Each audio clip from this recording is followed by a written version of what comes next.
ராகுல் வந்து என்னோட இன்ஸ்டா ஃப்ரெண்டு ஃபர்ஸ்ட்டு. அவர் வந்து அவருக்கு லவ் ஃபெயிலியர் ஆனது ஏ டு செட் எல்லாமே தெரியும். நல்லா ஷேர் பண்ணி பேசி பழகுன ஃப்ரெண்டு தான் நாங்க. அவரு ஒரு கட்டத்துல அவங்க அம்மா எனக்கு இன்ட்ரோ பண்ணி குடுத்தாங்க. அவங்களோட பிரச்சனையெல்லாம் என்ட்ட சொல்லும்போது, "ஒண்ணும் இல்லம்மா சரியாயிரும்னு" சொல்லி ஆதரவு குடுத்த ஒரு பொண்ணு தான் நானு. அவங்களுக்கு ஃபர்ஸ்ட் மேரேஜ் ஆனதுலருந்து எல்லாமே சொல்லியிருக்காங்க. ஆனா வந்து ஃபுல் டீட்டெயில் மேரேஜ் ஆயி 6 மந்த் நான் பொழச்சேன் அப்படின்றதெல்லாம் என்கிட்ட சொல்ல கிடையாது. மேரேஜ் ஆனதுக்கப்புறம் ஒவ்வொன்னா தெரிய வந்துச்சு. கோயம்புத்தூர்ல தான் அந்த பொண்ணு இருக்கா. அந்த பொண்ணு பேர் பிரீத்தி. அவங்கள கல்யாணம் பண்ணியிருக்காங்க. 6 மந்த் வாழ்ந்திருக்காங்க. அது ஒரு பக்கம் விசாரிக்கும்போது அவங்க அம்மா டார்ச்சர் பண்ணதுனால மட்டும் தான் அந்த பொண்ணும் போயிருச்சு. அவரே சொல்லியிருக்காரு. இதனால தான் அவ போயிட்டா, என்ன விட்டு போயிட்டா அப்படின்லாம் சொன்னாங்க. நான் இருந்துட்டு விடுப்பா ஒண்ணும் இல்ல. நல்லா இருந்தோங்கண்ணா. ஆனா வாழ்க்கையில ரொம்ப சந்தோஷமா இருந்தோம். எந்த ஒரு பிரச்சனையும் இல்ல. ரொம்ப சந்தோஷமா இருந்தோம். எங்கள மாரி யாராலயும் வாழ முடியாது. மேரேஜ் ஆயிடுச்சுன்னு தெரிஞ்சு வீட்ல மறைக்க சொன்னாங்க. சரி போ கல்யாணமே பண்ணிட்டோம். இதுல என்ன இருக்கு அப்படின்னு சொல்லி நானும் அக்செப்ட் பண்ணிட்டு எல்லாமே அக்செப்ட் பண்ணிட்டு வாழ்ந்தேன் நான். எங்க மாமியார் 1 வருஷம் அங்க இருக்கும்போது, அதுக்கடுத்து வேண்டாம் நீங்க வேற பக்கம் போயிருங்கன்னு சொன்னாங்க. சரின்னு சொல்லிட்டு நானும் கூட்டிட்டு தானே போனேன். 1 வருஷம் 3 மாசம் எங்க மாமியார் வீட்ல வாழ்ந்திருக்கேன் நானு. 3 மாசம் அளவுல இங்க லாஸ்ட் 3 மாசம் வளையக்கரை வீதி, ஈரோடு வளையக்கரை வீதியில தான் நான் இருந்தேன். நானும் அவரும் அங்க வந்துமே சந்தோஷமா தான் இருந்தோம். இந்த குடிப்பழக்கத்துக்கு எப்படி அடிமையானாருன்னா, என் மாமியார் வந்து கல்யாணத்துக்கு முன்னாடியே அவர் சம்பாரிச்சுட்டு வந்தாருன்னா, "உனக்கு உடம்பு சலுப்பா இருக்கான்னு" சரி கேட்கும்போதெல்லாம், "சரி ராகுல் வாங்கிக்கோ, சரி குடிச்சுக்கோ" அப்படின்னு சொல்லி குடுத்து காசு குடுத்து வீட்லயே வாங்கிட்டு வந்து குடிக்க வச்சு பழகுனது தான் இந்த பழக்கம். அது ரொம்ப காலப்போக்குல அதிகமாயிருச்சு. மேரேஜ் ஆனதுக்கப்புறம் நான் சொன்னேன், "அம்மா இது லைஃப்ல செட் ஆகாதும்மா. இப்படி குடிச்சு பழகாதீங்க" அப்படின்னு சொன்னதுக்கு, அப்ப நான் பழகுறேனான்னு மொத சண்டை என் மாமியாருக்கு எனக்கு இதனால தான் வந்துச்சு. ஒரு கட்டத்துல இது ரொம்ப அதிகமாகுச்சு. என் மாமியார் வீட்ல இருக்கும்போதே ரொம்ப அதிகமாச்சு. என் மாமியாரையும் மீறி கேள்வி கேட்கும்போது அவங்களையும் போட்டு சித்திரவதை பண்ணாரு. என்னையும் அடிச்சாரு. அது எல்லாமே அக்செப்ட் பண்ணிட்டு வாழ்ந்தேன்னா, ஒரு கட்டத்துல சொல்லவும் தான் நான் இங்க வந்தேன். அது இப்போ இருக்க அதிகமாயி ரொம்ப ப்ரெஷர் ஆக ஆரம்பிச்சு, ரொம்ப அடிக்க ஆரம்பிச்சுட்டாரு. நான் அதையும் அக்செப்ட் பண்ணிட்டு இருந்ததுன்னா, இப்போ பொங்கலுக்கு எங்க அம்மா வீட்டுக்கு வந்ததுக்கு அப்புறம் தான் இந்த பிரச்சனையே ஆச்சு. நல்லா தான் இருந்தோம்ண்ணா நான் வாழ்க்கையில. ரொம்ப சந்தோஷமா இருந்தோம்.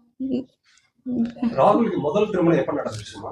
அண்ணா அது தெரியாதுண்ணா. ஆனா கூடுதர கோவில்ல தான் ஆச்சு. பவானி கூடுதர கோவில்ல தான் மேரேஜ் ஆச்சு அவருக்கு.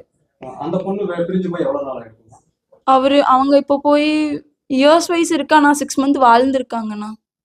உங்க மேரேஜ் ஆகி எவ்வளவு நாள் ஆச்சுமா? எனக்கு 1.5 வருஷம் ஆகுதுங்கண்ணா. அவருக்கு ஏற்கனவே மேரேஜ் ஆயிடுச்சுன்னு தெரிஞ்சுதான் மேரேஜ் பண்ணியாமா, இல்ல மேரேஜுக்கு அப்புறம் இன்னும் நீங்க மேரேஜ் பண்ணிட்டதுக்கு அப்புறம் தெரிஞ்சுதா? மேரேஜ் பண்ணதுக்கு அப்புறம் தெரிஞ்சதுங்கண்ணா. அதுக்கு முன்னாடி அவருக்கு ஏற்கனவே மேரேஜ் ஆனது தெரியாது? தெரியாதுங்கண்ணா.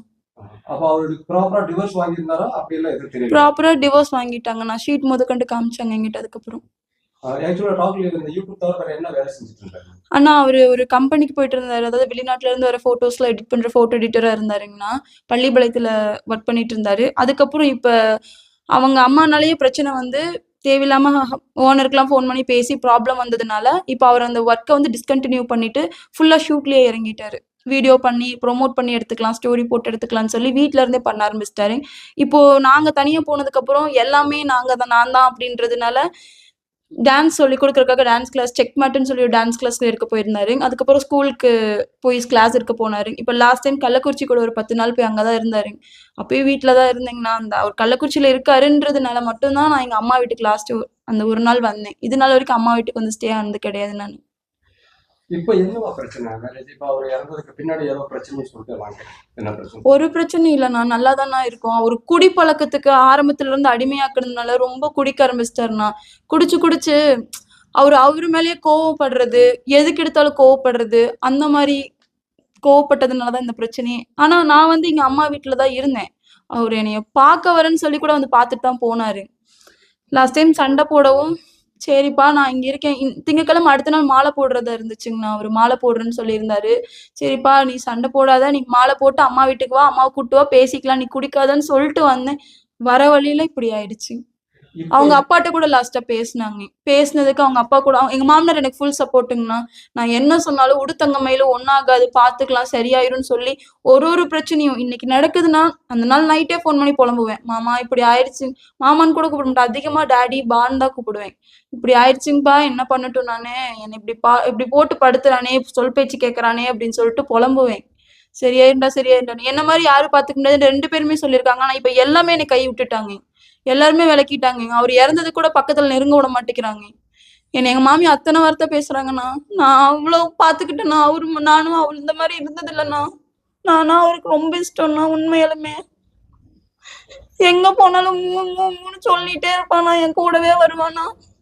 இப்ப இறந்ததுக்கு அப்புறம் உன்னை பாக்குற கூட விடலன்னு சொன்னாங்க. என்ன பிரச்சனை அண்ணா நாங்க எரிச்சிடலாம்னு சொன்னோம்னா, அவரு போஸ்ட்மார்ட்டம் பண்ணிட்டாரு.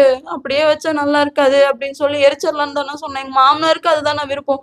ஆனா எங்க மாமியார் வந்து அவங்களோட தாட் படி அவங்க வந்து எரிக்கிற மாதிரி இருந்ததுன்னா அந்த இடத்துல சீர் சடங்கு பண்ணா நான் தான் ஒய்ஃப்னு எல்லாத்துக்கும் தெரிஞ்சிரும்னு சொல்லி அது வேண்டாம்னு சொல்லி அல்லமீன் தர்கால வச்சு பண்றேன்ட்டு போயிட்டாங்க. அங்க பண்ணதுனால அழுகக்கூடாது, தொட்டு கும்பிடக்கூடாதுன்னு சொல்லி நிறைய ரூல்ஸ் போட்டு ஒரு ஓரமா நிக்க வச்சு நிறைய வார்த்தை பேசிட்டாங்கண்ணா.